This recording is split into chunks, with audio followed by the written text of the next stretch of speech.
What up, sports fans? Welcome back to a brand new episode of EBC Sports International. I'm your host tonight, EJ Gonzalez, coming to you from Alexandria, Virginia. As always, thanks for joining us. Now, let's introduce who's joining me on today's episode. From Washington State, we have the Michael Hudson. What's up, Mike? What's going on, E? Happy to be here as always. Let's rock and roll, baby. Let's do it. All right, man. Next, from New York, we have PJ Hughes. What's going on, PJ? What's up, EJ? What's up, everyone? A little bit sad right now. Miami lost game 2, but it's all right. We're going to power through. All right. Yeah, I'll let you rant in a little bit, bro. And lastly, from the Philippines, we have Ben Bernaldez. What's up, Ben? What's up, EJ? Happy to be back on the show. Really exciting to talk about sports, especially NBA. It's a lot going on. Let's get it on. Yeah, definitely. And I'm liking the haircut, Ben. I like it. All right. As always, I want to remind our viewers that we are by no means experts, rather a good group of friends expressing our own opinions about sports. Now, before we get into our main topics for today's show, we do have some updates from the sports world this week. First, Mike has the latest update on the PGA Championship. Mike, what's up? Thanks, E. Really appreciate it. So Tiger Woods, by far the greatest golfer in the history of golf, has made the cut at this year's PGA Championship, which is the second major of the golf season. So though he's only 3 over par, which places him 53rd overall, he will make it through the weekend, and we all know that miracles always happen during the weekend, especially during major championships. So Tiger started the championship yesterday in the first round, shooting a 4 over par round. It was a bit of a roller coaster. He did shoot some pretty good shots, some vintage Tiger Woods shots, but he also did have some struggles, especially on the back nine. And it seemed that he re-injured that leg that he's been limping on since he had that car accident. So I feel that kind of hindered him a little bit, but he did gut it out. And entering today's second round, he had 4 birdies overall, and it was quite impressive to make the cut, because there's a lot of big names that didn't make the cut, such as world number 1, Scottie Scheffler, who just won the Masters. He didn't make the cut. Dustin Johnson didn't make the cut, and Adam Scott didn't make the cut. So huge props to Mr. Woods for being able to make the cut and enter the third round, which will be played tomorrow morning. And currently, American Will Zalatoris leads the field at 9 under. Back to you, E. Thanks, Mike. Appreciate it. Well, we'll see what miracles can happen with Tiger this weekend. But next, PJ has the results from the 2022 NBA Draft Lottery. PJ, what's up? That's right, EJ. On Tuesday, May 17th at 8 p.m., the NBA held its 2022 NBA Draft Lottery, which determines which teams will select at what spot. Now, this day has been highly anticipated, especially for those teams who were sitting at the bottom of the league standings this past NBA season. The Rockets, the Magic, and the Pistons had the highest odds of winning that coveted number 1 overall pick at 14%. And typically that 1 to 14 range is the peak lottery. Now here's the NBA Draft Lottery in reverse order from the pick number 14 to the overall number 1 overall pick. At number 14, we have the Cleveland Cavaliers. 13, the Charlotte Hornets. At 12, we have the OKC Thunder. At 11, the New York Knicks. 10, the Washington Wizards. 9, the San Antonio Spurs. 8, the New Orleans Pelicans. 7, the Portland Trailblazers. 6, the Indiana Pacers. 5, the Detroit Pistons. 4, the Sacramento Kings. 3, Houston Rockets. Number 2, the Oklahoma City Thunder again. And the number 1 overall pick goes to the Orlando Magic. Now, the big question is, who goes first overall? Is it the physically gifted Chet Holmgren from Gonzaga? Is it the Auburn standout Jabari Smith? Is it the Duke desirable Paolo Banchero? Or is it Purdue's John Morant 2.0 Jaden Ivey? We will find out on June 23rd. Back to you, EJ. Thanks, PJ. Appreciate the update, man. Now, lastly, Ben has the update on the 2022 Vietnam Sea Games. Ben, what's happening? Yes, EJ, the Philippines claim 3 gold medals, but remain 5th overall at the 31st Southeast Asian Games here on last Friday. the first Filipinos, who also, especially the Olympians, have already delivered their gold performance, like EJ Obiena, Carlos Yulo, and Heidelin Diaz. And also the boxers are also still on their way to the finals. Blacklist International ruled the Mobile Legends Bang Bang Tournament Vietnam National Convention Center, followed by Tokyo Olympic gold medalist Heidelin Diaz win in the women's 55-kilogram weightlifting event at the Hanoi Sports Training and Competition Center. Blacklist International took down Indonesia 3-1 in the esports best of 5 finals, while Diaz beat fellow Olympic champ Sanikun Tanasan of Thailand. Diaz plans to take part in the World Championship and the China Asian Games next year in her preparation for the 2024 Paris Games. Meanwhile, judoka Shugen Nakano bagged the country's 3rd gold with a victory over Hoang Phuc Trong of Vietnam to retain his men's 66-kilogram title at Hoa Duc Gymnasium as of 8:30 p.m. The Philippines has 43 golds, 59 silvers, and 82 bronze medals, trailing the host, of course, the Vietnam with 163 golds, 97 silvers, 93 bronze. And Thailand with 66 golds, 74 silvers, 106 bronzes.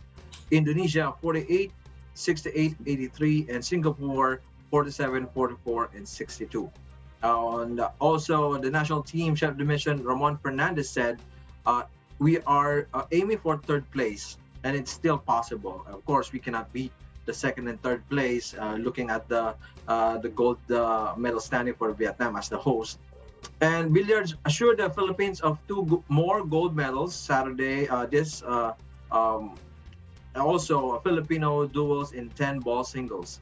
Jessica Centeno and Rubilin Amit will square off in the women's event, and while newly crowned 9-ball champion Johan Chua and Carlo Biado will clash at Hangdong District Sporting Hall. Similarly to Filipino pairs will take on each other for the men's tennis doubles gold medal at Hanaka Paris Ocean Park Court. Ruben Gonzalez and Tret Yui beat Vietnam's Giang Trinh Lin and Minh Hoa Tuam Pham 6-4, 6-2 to arrange a final duel with their 2019 tormentors Joson Patrombon and Francis Casey Alcantara, who scored 6-4, 6-4 triumph over another Vietnamese, Quoc Can and Van Pong Nyen.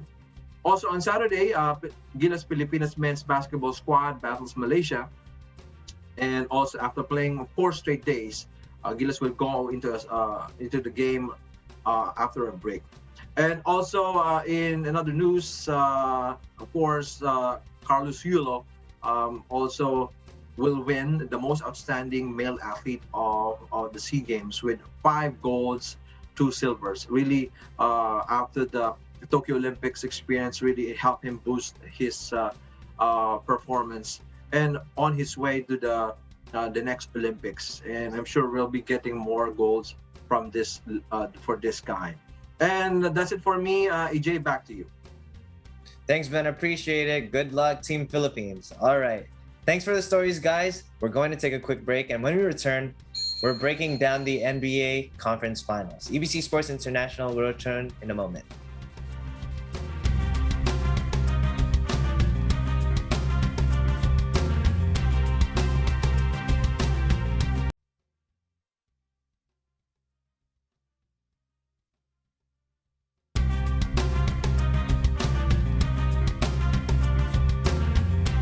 Welcome back, sports fans.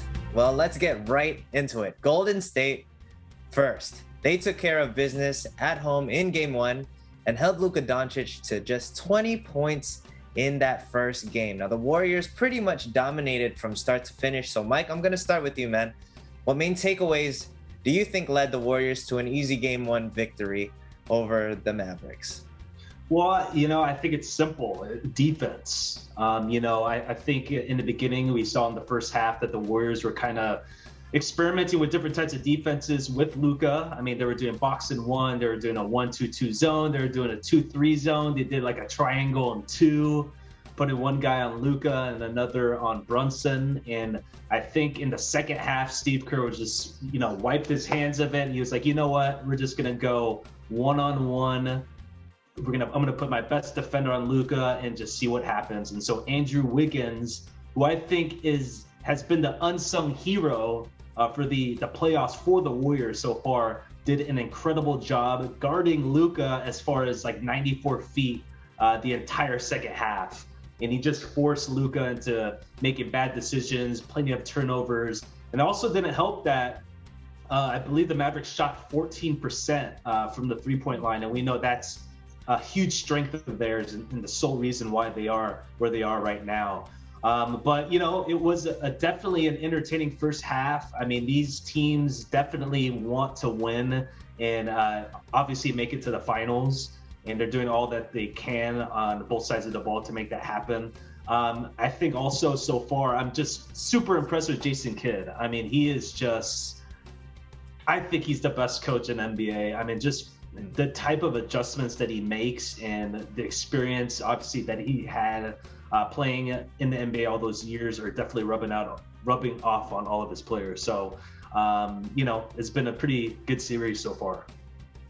Yeah, definitely. I agree with you, Mike. I mean, Jason Kidd, I remember, the past series, he was mic'd up for one of the games, and you can hear him really coaching them from the sidelines, telling them exactly what they need to do. And remember, they blew out the number one seeded Suns by leading by 40 at one point in Game 7, which nobody thought honestly was going to happen. But like you said, Jason Kidd made the adjustment needed, and Luka Doncic was spectacular as normal. But in the regular season, the Mavericks had the better record between these two teams, beating the Warriors 3 out of the 4 times that they faced each other. So PJ, I'm gonna ask you, man, what adjustments do the Mavericks need to make in order to make this series a little bit more interesting? I think it's pretty easy. Hit their shots. They didn't shoot too well in Game 1. Now, when you think about why that is, if you think about it, they're coming off of a Game 7 against the number 1 seed in the West, the number 1 team overall in the NBA. You go 7 games with a really tough team. It wears you out mentally, physically. And you kind of saw that with the Mavericks, with the output that they had offensively, but more important, defensively. I felt like they weren't locked in defensively, which is why the Warriors took full advantage of that. Now, with that said, and Mike kind of alluded to it earlier, the Mavericks tonight, or the Mavericks right now against the Warriors, they're shooting at right around 45% from 3, as opposed to 14 in Game 1. So they made that adjustment. Now it's up to their defense to kind of withstand the onslaught of the Splash Brothers. Yeah. But definitely hit your shots and play defense. I think that's going to be key for them. Yeah, no, definitely. Mike, both of you guys touched on it. I mean, 3-point is a strength of the Mavericks. And if those are not going in, it's pretty much going to be a runaway game for the Warriors. But just like in Game 2, they've shot it a lot better. So hopefully they can make this series competitive. But, Ben, I want to ask you, like I said, I hope this series does end up a little bit more competitive. But ultimately, how many games do you think that this series will go? And who do you think will ultimately win? Well, Warriors will defeat Mavericks, definitely. Probably in 6 or in 7 games. Why would I pick Golden State? Because, there are a few reasons. The Warriors boast home court advantage in the series. They won their 6th home game in the 22 NBA playoffs by a combined 87 points. Meanwhile, Draymond Green only played in one of the 4 games against Dallas during the regular season. It doesn't take a genius to understand just how much a difference he'll make on the defense. Golden State has the championship experience. It also has a deeper roster, aside from the home court advantage. Also, when you play against Warriors, you have to really sleep early because, the amount of running and chasing the Golden State shooters, it really runs you out. And also, Golden State made Luka look clumsy in the Game 1, uncoordinated with their high-energy offense style, fast cuts, and fast ball movement. Steph's endurance and conditioning are very scary, and not only Steph Curry, also Jordan Poole, Draymond Green, Klay Thompson. And this is going to be an exciting game, an exciting series for these two. But I'm rooting for the Warriors to win the series. Yeah, no, I agree. I think the Warriors would take this series. I'm surprised you're giving them up to 7 games, though. Honestly, the Mavericks, it's literally Luka and a bunch of role players. I mean, when you look at Golden State, they're just so deep. Honestly, I'm putting it in my mind. It's just like if Luka and Steph were in different teams, swap teams. I mean, I think it'd be a cakewalk for Golden State. They have to tire Luka in the series. They're lucky because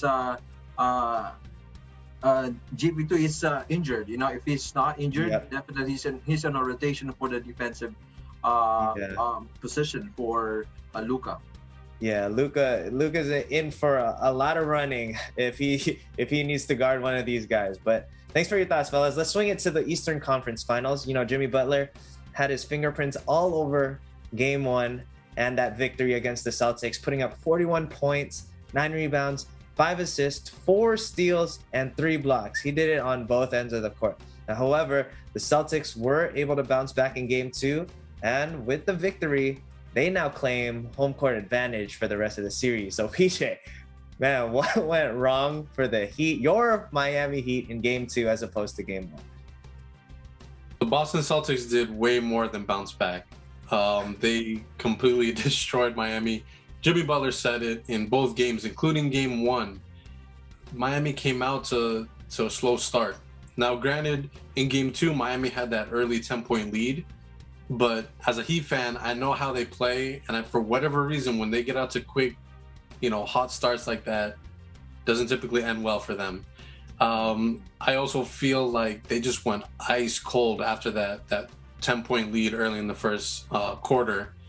Now, after that first quarter, it just went downhill from there. I felt like, you have to give your kudos, give props where props are due. The Boston Celtics, whatever they needed to do, they did. And it just seemed like whatever they threw up was going in. They were hot from downtown. You had multiple players, hitting the 20-point mark. Whereas on the flip side, you have Miami. It was just Jimmy. Jimmy was the only one who seemed to have shown up. He dropped 29 points, I believe. And, the Celtics, they just couldn't miss. Even if they tried, they couldn't miss. You had big, scoring output from Marcus Smart, who wasn't in Game 1, but was there and available for Game 2, even though he wasn't 100%. I feel like even a Marcus Smart at 70% is going to be more beneficial to your team than not having him at all. And we saw that in Game 2 because in Game 1, where did Miami take control? It was in that third quarter where they locked in defensively, and the Boston Celtics couldn't even get the ball across half court. Miami had all these steals, all these blocks, but now you have a ball handler in Marcus Smart, and then you have the floor spacing with the 3-point shooting that they were having, in Game 2. It was tough to watch. As a Heat fan, it was really hard to watch. Yeah, sorry, bro. Hopefully they can bounce back, take one of these games in Boston so that they can reclaim that home court advantage. But, it's going to be hard to win over there in Boston. Their crowd is rowdy, man. But, Ben, I wanted to ask you, man, which role player, we know the stars in this series, well, in the playoffs, they're going to shine. I mean, Jimmy Butler has shined. Jason Tatum has been shining. But I want to ask you about the role players. Which role players is the most important for the Celtics and the Heat in order for them to be victorious for their respective teams? For me, it's Grant Williams. Although last year he was the worst rotational player in the league, and now he's looking like a top 10 role player. His development has been spectacular. That's a good point about Grant Williams. He can play great defense on 1 to 5 possession, and he also shoots 40% from the deep. I know Tyler Hero might be the 6th man of the year and deserve the award, but we're talking about playoff basketball, and I don't see Tyler Hero really making a difference. But Grant Williams, he's a different basketball player. And he's also a perfect modern big man. He can shoot, rebound, and defend, but also acting as a perfect player around Jason and Jalen. So he complements those other players in his team. And I think also with Al Horford, he's doing a great job during this playoffs. And I hope it continues. And it's really, for me, if the Warriors wins the West and the Celtics wins the East, that's gonna be also a scary matchup. I'm rooting for the Celtics to win against the Heat. All right. Well, for me, if you ask me, I think Marcus Smart is the most important role player for the Celtics. I mean, he just showed it for game one. Like he wasn't there, and he makes an impact in game two like no one other. I think it was 2010 and 3, and it's been a long time since a player has been able to do that. I believe in the playoffs. For me, Smart is already one of the top players. Stars. Yeah, that's true. That's true. The stars ever since. That's true. Well, Grant Williams, definitely made a huge impact on that Game 7 against the Milwaukee Bucks. He led the team in shot attempts that game, and Jason Tatum told him, don't get used to that, buddy. But he definitely an important role player for Ben and, for the Celtics. And Tyler Hero needs to play hero ball in order for the Heat to have a chance, for sure. So, Mike, I want to get to you, man. How many games in this series now? We're talking the Eastern Conference Finals. How many games do you think it's going to go, and who will ultimately win the series? And that's, this series is pretty good to watch so far. I think with Marcus Smart and Horford back, that's really going to help the Celtics.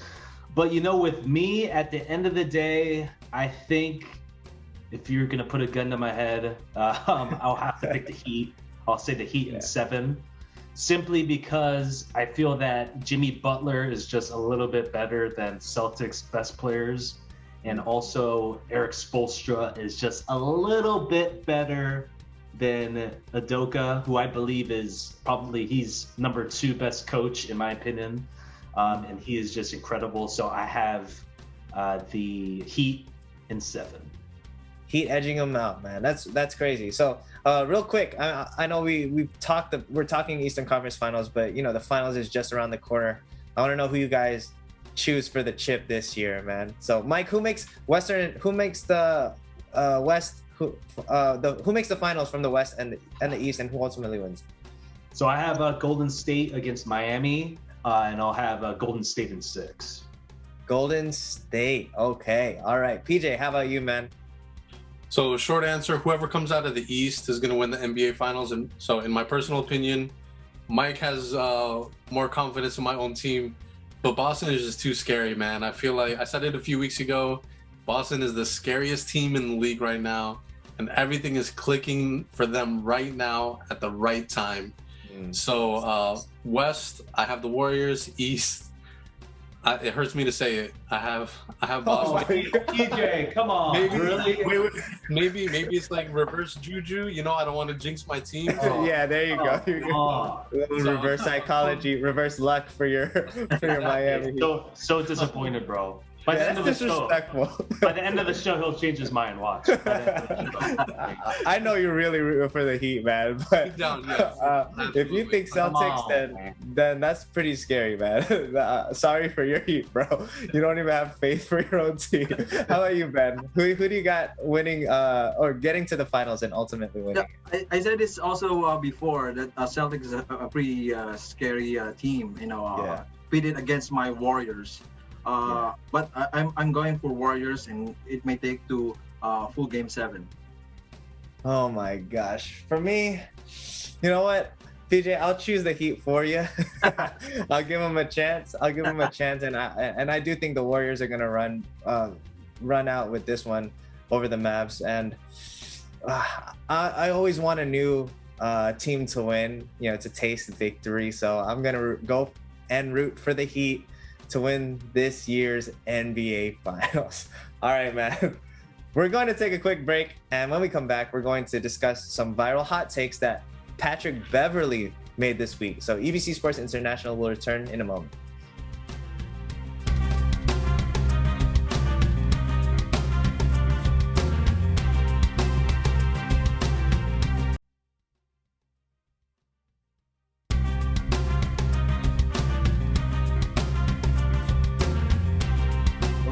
everyone. You're watching EBC Sports International. I'm your host, EJ Gonzalez. Now, this week, Patrick Beverly, he took on the hot seat as a basketball analyst and spoke up on different topics around the NBA and called out some specific players, man. So I want to know whether you guys agree or disagree with some of these hot takes. So Ben, I'm going to start with you. So one of the things that Patrick Beverly said, he believes that James Harden right now, today, deserves a super max contract.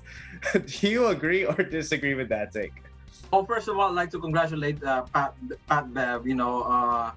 Probably after his basketball career, he's gonna have a career in broadcasting. I think it's a good trend.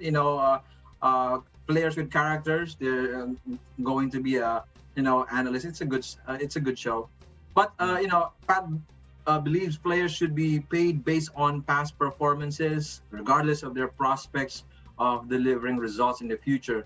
But I believe players should be paid based on the expected results that they would bring within the next 4 to 5 years. Right. I know, you cannot run a business based off on sentiments. Max dollars require max output, and that is not Harden right now. Yeah. And also watch him for a year, then go from there. But to pay someone so unexpected, so unpredictable, that amount of money, that he's 37, I think it's going to be the worst thing ever for a business standpoint. Yeah. For me, a player deserves a supermax for only 2 reasons. If they are the best player on their team and irreplaceable, and they're also loyal and crucial part of the team's future success. And I don't think James Harden are those two. Yeah, I couldn't agree more. I mean, I'm just thinking, like, if that's the case, right? Based off of their past performance, I mean, Michael Jordan should have been the highest paid player when he returned to the Wizards, returned out of retirement. Or I mean, even Kobe Bryant and LeBron James at the tail end of their careers are not getting their max dollars. You know what I'm saying? Like, to me, it doesn't make sense that he thinks that James Harden deserves a supermax contract at this time and period of his career. But all right, PJ, going on to the next one. Pat Beverly, he called Chris Paul a cone on defense, and that Devin Booker is essentially overrated because he was only a 19-game winning team with the Suns before CP3 got there. Now, what do you think, man? Is he speaking facts or is this blasphemy? All right, so let's start with the CP3 bit first. I think that's blasphemous. That's so blasphemous. CP3 is not a cone on defense. First of all, the man is 37 years old, right? And he plays defense better than most people who are younger than him, even 10 years younger than him. Obviously, he can't go all game long defending, the best point guard or best shooting guard because he's old. He can't do it like he used to. And also remember, at one point, CP3 was consistently the leading leader when it came to steals. Mm-hmm. He's a 9-time all defense. So Pat Bev uses his logic of why a person deserves the supermax based on past performance. You can't sit here and say that CP3 is a cone when in the past he's been a 9-time all defense. Right. In regards to Devin Booker, they were a 19-game winning team, but look at what he had around him. Look at what Devin Booker had to deal with around him, not just with players, but even like coaching staff, coaches in and out, year in, year out. He was his first 5 years in the league. How many coaching changes, they had? How many front office changes they had? And then don't even get me started on ownership, things going on there. So to say that Devin Booker is overrated, I mean, the man is, one of the top players in the league at a young age. I think it's just blasphemous. Yeah, definitely. I don't know why he has such a sour taste in his mouth for specifically Chris Paul. Well, and the Phoenix Suns. I mean, he claimed that the Timberwolves wanted them in round 1 and that nobody's scared of the Phoenix Suns. And why did they end up being the top seed in all of the NBA? I mean, honestly, we didn't think that they could repeat that performance from last year, that great season that the Suns had last year. I didn't think they would be able to repeat it. It was a little fluky to me, and that the injuries helped the Suns get the injuries of the other team helped the Suns get to the NBA Finals last year. This year, came up short in a Game 7, very short. It shouldn't have happened, by the way, to be blown out in your own home court by 40 in a Game 7 when you have Chris Paul and Devin Booker on there. I think Pat Bev honestly just took advantage of the situation and, kind of emphasized his beliefs on it. But Mike, I'm going to get to you with this other point that Pat Beverly said. So he says that, Russell Westbrook and the Lakers, there's an easy fix for it. They just got to get another ball handler. And he even went on and continued to say that he wouldn't hesitate joining the Lakers and LeBron James if he were to leave the Timberwolves. So what do you think about his comments, him joining the Lakers, or even thinking about joining the Lakers when he has a pretty solid role already with the Timberwolves? Oh, Pat Bev, man. I mean, dude, okay. I have to admit, he's one of those players where you don't like playing against him, but if he was on your team, like, you wouldn't be complaining at all. I mean, the guy is an absolute beast on defense, works extremely hard, plays hard to the end. But I mean, does it really matter if he was on the Lakers? I mean, dude, you could put anybody on the Lakers, they're not going to win. This team is just cursed. They are not going to be even close to getting back to where they were when they last won the championship. For me personally, I don't count the bubble as a championship, but we can save that debate for another day. But I will say that their biggest issue right now is with Russell Westbrook. Obviously, they need to get rid of him. I know it's going to be tough, but just him not being there and having that juju is really going to help pay dividends in the long run. As far as Pat Beverly joining the Lakers, again, doesn't really matter. Is he really going to make that big of a difference and make that huge of a dent in the universe for them to win? I mean, Pat Bev's not a winner. He's never won. He hasn't even passed the second round in the playoffs. So, I mean, just watching him objectively, he'll be a great analyst once he retires or once he's out of the league. I mean, he made some really good and valid points throughout the last few days. But yeah, this right here is definitely bogus. Yeah, man. I feel like all the things that Pat Bev said this past week were just extremely biased. I think he just wanted, some sort of way to stay relevant, even though they're out of the playoffs now. So Pat Bev, Ben, I completely agree. His personality is definitely good for TV though. So he might have a future as a NBA analyst, but let's go ahead and focus on, the stars that are still in the playoffs and actually can make an impact for their team. Steph Curry, Luka Doncic, Jason Tatum, and Jimmy Butler. I think these guys are the bona fide leaders and best players remaining in the playoffs for their respective teams. So I want you guys' take on who you believe is the best and most feared player remaining in the playoffs. So PG, I'm going to start with you. Let's stick to the Western Conference. Do you think Steph or Luka is the best or most feared player in the NBA right now in the playoffs? Great shooters keep shooting, so I'm gonna pick Steph Curry over Luka. I mean, don't get me wrong, Luka is there, but with Curry, even with an off game, his plus minus is absolutely ridiculous. And for a player to have an impact on a game positively, even on an off game, I feel like that proves all the more you should fear that player. Whereas Luka, maybe he's having an off game, the Mavs don't do as well. But with Steph Curry, even during an off game, he's still running around. He's still chucking up shots. He's still facilitating, doing different things to impact the game in a positive way. I still feel like Steph right now has the slight edge over Luka as who is the best or most feared between those two. I can see your point. I can definitely see your point.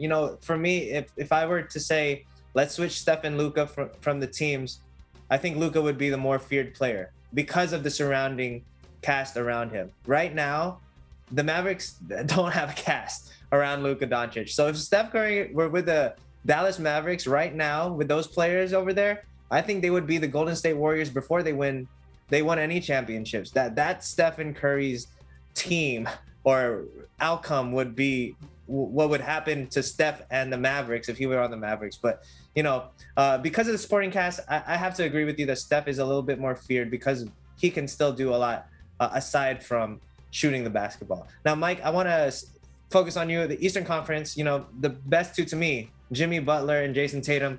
Who do you think is the better player between these two, or should be the most feared player between the two? For me personally, I think Jimmy Butler, because he's been the most consistent. I mean, if you look at Jason Tatum, don't get me wrong, Tatum is by far the best player on the Celtics. But there's been a few games here and there that he's just kind of been a disappearing act. If you go back to the Bucks series, I believe it was game 2 and game 4 where he was just totally out of it. I mean, you wouldn't even notice that he played. This season for Butler, I mean, it seems like every game he's scoring 40 points, 12 rebounds, 8 assists, playing amazing on defense. And even in a losing effort last night, still put up 30 points. So if I had to pick, I'd pick Jimmy Butler just because, he's been more consistent and he has the more experience. Completely agree, man. And you watch him play, he gives it his all. And he will make you know that he is on the court. He's going to make an impact, whether it's on defense or offense. So I agree with you. Jimmy Butler definitely, I think, is the better or more feared player I think you would not want to face in the playoffs over Jason Tatum. Now, Ben, I'll let you pick out of these four, man. Who do you think is should be the most feared player left in the NBA playoffs? Easy, EJ, it's Steph Curry, and is actually on his way to leading his team for another championship at the age of 34. He plays within a system, and that maximizes ability, and also, if he isn't making shots, the defense has to account for him, which keeps his teammates open. That's how good he is. Even if it's not shooting well, of course, his opponents would still be really adamant to make sure to guard him, because there's also a way that and if he gets hot, it's going to be lights out and it's going to be dangerous for his opponents. And also players like Luka, Jimmy Butler, being a iso ball player, that's not a winning recipe, and just like James Harden. I think it's going to be, when you play with Steph Curry, like you mentioned earlier, that if you swap him with the Mavericks, he transformed that team into his team, and then everyone's move and play with him together in order for them to win. And I think this is a second generation of the Golden State Warriors that they won the first 3 championships, and I think this is going to be the next dynasty, like the Bulls. After a break, probably they can win another 3 championship after this. Who knows? Yeah, I mean, look, man, the Warriors, I think this is going to be a great win for them if they do end up winning the championship, a post Kevin Durant era. And to be able to do it with the coming back from injury of Klay Thompson, Yeah. great story there. I know Klay Thompson has a chip on his shoulder of not making the top 75 list for the 75th anniversary of the NBA. I know he's very sour about it, and if Steph Curry leading them and the Warriors with the experience that they have, it's going to be a magical ride for them. And looks like I think Kevin Durant will dread his decision of leaving the Golden State Warriors to join the Brooklyn Nets, the only team to get swept in this NBA playoffs, man. The only team was Kevin Durant and his Brooklyn Nets. And Kyrie, he apologized. He said he's sorry that he wasn't there for his team, for the entirety of the year. But I mean, if I'm Kevin Durant, though I'm almost a billionaire at this point in my life, I would still regret leaving the Golden State Warriors, because they are looking fantastic right now, and it's going to be scary. Whoever is facing the Golden State Warriors from the Eastern Conference, it's going to be a testament for them.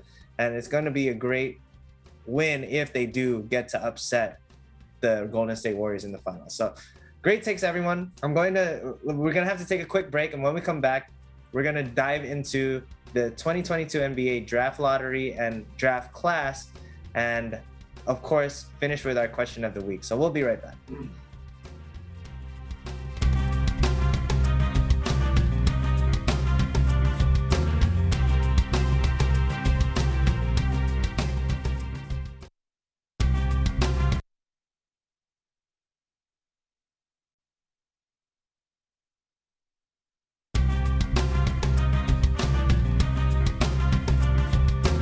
Welcome back, sports fans. Now, as reported earlier by PJ, the NBA draft lottery results, they were finalized this week. Now, let's talk the upcoming NBA draft class and give some predictions. Mike, I'm going to start with you, man. We know that the Orlando Magic were the ones who ultimately won the draft, the NBA lottery, and they got the number 1 pick. So do you think that they're going to draft Chet Holmgren first overall, or do you see Chet falling on the list? You know, I think they will. I think they're gonna do Chet Holmgren. Reason being is that, one, he's gonna be paired up with, well, I mean, they didn't play too good at Gonzaga, but you already have a Gonzaga guy there with Jalen Suggs. I'm sure they played a lot during the summer, during the off season, things like that. So I'm sure they're familiar with each other really well. And just the potential is there. I'm telling you guys, ever since I first noticed him cross up Steph Curry at that high school summer camp, I mean, this guy has been viral. He's been everywhere. And don't let the NCAA tournament fool you, because, you know, the way Gonzaga plays, it's really team oriented. It's not much ISO ball. It doesn't really showcase individual talent. So in other words, you know, Chet's going to be unleashed. Does he need to gain weight? Yeah, he needs to gain probably about 30 or 40 pounds of muscle, but he has plenty of time to do that. But yes, I do see Orlando taking him with the first pick. I just think that the upside is there. The defense is definitely going to be there with him being at 7'2", and he just has all the skills necessary to be a success in NBA. Wow, awesome, man. I mean, you know, it's crazy that you mentioned, you know, in Gonzaga, they're definitely team oriented, but I think that even in this last, you know, March Madness, during the NCAA tournament, I felt like Drew Timme, as he's always been, has been like their main guy, and Chet was kind of a little bit, you know, in the background, not really showing his full potential. But I know he's the number 1 overall pick that everybody's eyeing. So I'm pretty sure Orlando would also pick him at the number 1 spot. But PJ, man, we talked number 1 spot, but which sleeper do you think teams need to be eyeing in this NBA draft? So, truthfully, I haven't dug deep enough to look at, you know, potential sleeper picks, but I've heard a few names that have floated around. One is Turkravion Smith. He's a guard from North Carolina State. He's a name that keeps popping up that I've seen, you know, different articles, different podcasts, people are talking about him. Another name that kind of seems really interesting to me is a guy out of New Zealand. I'm totally going to butcher his name, but it's Ousmane Dieng. And, you know, foreign player out of New Zealand. He's a small forward. He's a, you know, 3-and-D type of guy, which a lot of teams in the NBA kind of look forward to. I mean, you look at teams that are successful now with, like, the Boston Celtics. You know, they got length, they got size, guys that can hit threes, and guys that can defend. So I feel like out of potential sleeper picks, I feel like those two might be some names to keep an eye on.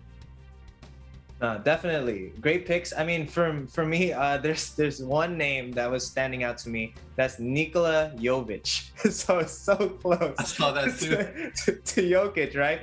But I mean, apparently this guy is going to be another Serbian star, just like Luka Doncic. I mean, a lot of people have been eyeing him, and you talked about international prospects, Nikola Jovic and Shaq will be the main guy who will say anyone named Nikola or anyone with itch at the last part of their last name is a good player. So I wouldn't be surprised that this would definitely be a sleeper pick. And you know, my Washington Wizards have a number 10 pick in this draft class, and you know, the past few years, they've been drafting international players and kind of building that international fan base for the Washington Wizards. I mean, like Rui Hachimura, Denny Avdia, from last year. I mean, they're really eyeing on international players. So I honestly wouldn't be surprised if they end up drafting the name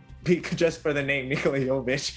I'm just hoping that he's not another Jan Vesely that we butchered in picking in the past, bro. But Ben, so PJ broke down the draft class earlier in the stories in Block A, and it's crazy because the Oklahoma City Thunder, who stockpiled so many picks, now have two within the top 15 picks of this year's NBA draft. So with that being said, which team do you think is OKC or a different team? Which team do you think will get significantly better after this draft?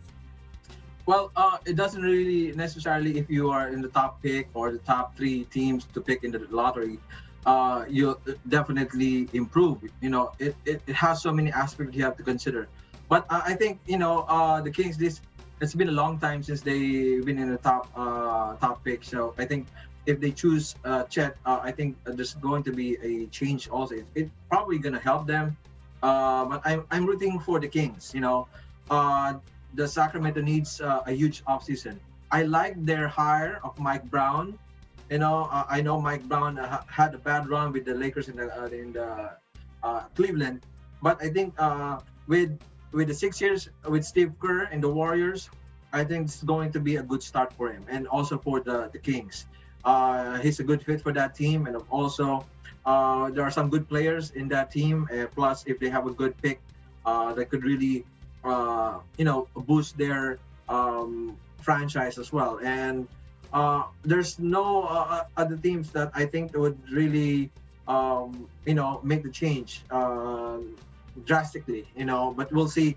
Whatever they pick, that would really help their team. Not necessarily just get the best player. There are teams that they get the best player that doesn't really perform well during the preseason. So it's you combine all the aspects from the coaching staff, from the bench players, from the all-star and the rookies, and if you play in the system, I think that's going to be a big change for them, and that would really help them improve. And I see the Kings probably getting a big help this coming season.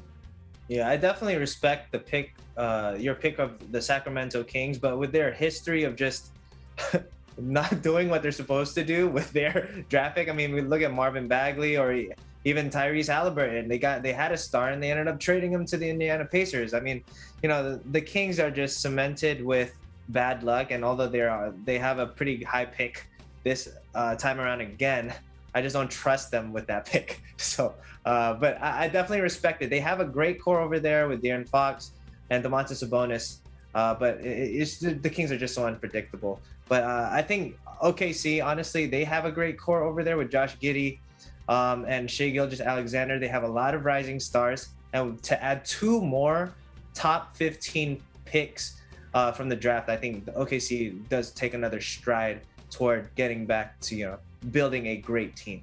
But now it's time for our question of the week. We can't end without it. So in a couple of weeks, somebody's going to be crowned a new champion. But for me, I want to ask you guys, which current ringless player do you personally want to win a championship before their career is all said and done? Ben, I'll start with you. I'll choose Derrick Rose. Derrick Rose. He's been through a lot, and at one time he's one of the greatest players next to Jordan probably, and then suddenly after all the injuries, but he's still a good player. I like him to before he retires to get a championship. I like the pick, but I don't think he's gonna do it with the New York Knicks. PJ, how about you, man? Who's your pick? So in Chicago, he was labeled bad locker room guy. In Minnesota, he was called a bad teammate. Philly, he was viewed as a problem. So I'm going.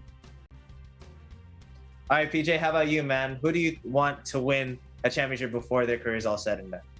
So in Chicago, he was labeled as a bad locker room guy. In Minnesota, he was labeled a bad teammate. In Philly, he was considered a problem. It has to be Jimmy Butler for me. 2 out of his 3 seasons here in Miami, he's brought them to the Eastern Conference Finals. I feel like that means a lot. And of course, I'm biased. I'm a Heat guy, so I want to see Jimmy Butler. I want to see him win one. Definitely, he's got a chance this year, man. He's definitely got a chance this year. How about you, Mike? Who you picking to win a championship before their career's done? I'm going to go with the greatest one and done player from college of all time, Carmelo Anthony. Not with the Lakers, obviously, but Yeah. somebody pick him up, man. Come on, Warriors, just pick up Melo. Hopefully he can join a contending team, because it would be great for him to win a ring. And for me, my personal pick is going to be a former Washington Wizard, just because he was here last year. But I've always been a great Russell Westbrook fan. I mean, the guy is greatness. The only thing in his career he's missing is a ring. And I think the slander from this past year is just too much. And I think he is honestly just the role that he has in the Lakers was never defined. So he needs to find another home and hopefully can join a contender to win a championship before his career is all said and done. But everyone, that's all the time we have for this week's episode. On behalf of everyone on our panel, thank you so much for joining us, and be sure to tune in again next week. Make sure you visit our websites at eaglenews.net and eaglenewslive.com and watch us on net25.com. Like us on Facebook and follow us on Twitter at Eagle News to join the conversation. For EBC Sports International, I'm EJ Gonzalez. We'll see you next time, sports fans.